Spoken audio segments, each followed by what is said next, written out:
All right, folks, let's cut through the chaos. Red Dress Day in New Orleans needs real talk. First, the original definition, it's officially tied to Missing and Murdered Indigenous Women MMIW awareness. The red dress, a symbol to honor Indigenous women and girls who faced violence, vanish without a trace, or get erased by systems that fail them. Simple, heavy, and rooted in grief.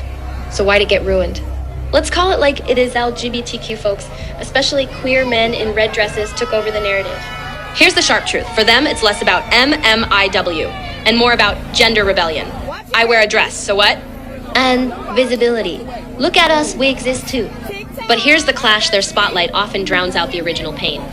Indigenous activists didn't start this to be a backdrop for drag performances or party vibes. The red dress was never meant to be a costume for pride parades. Now, you've got people treating it like a dress-up day with beers, laughs, and zero respect for the trauma at the core. That's the harsh reality. A movement born from Indigenous grief is now a stage for LGBTQ plus theatrics. Is there overlap in struggles? Sure, both groups face marginalization. But hijacking a specific cultural-rooted movement? That's where it crosses a line. The question is, does the LGBTQ plus community's reclamation of red dresses help or harm the MMIW cause? Right now, it's hard to say it's helping. The original mission gets buried under sequins and self-expression. So next time you see a guy in a red dress at this event, ask, is this about honoring Indigenous women or about something else entirely? That's the uncomfortable, necessary conversation we need to have.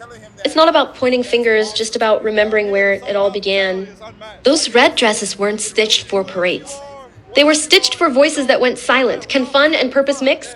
Maybe, but not at the cost of the original story.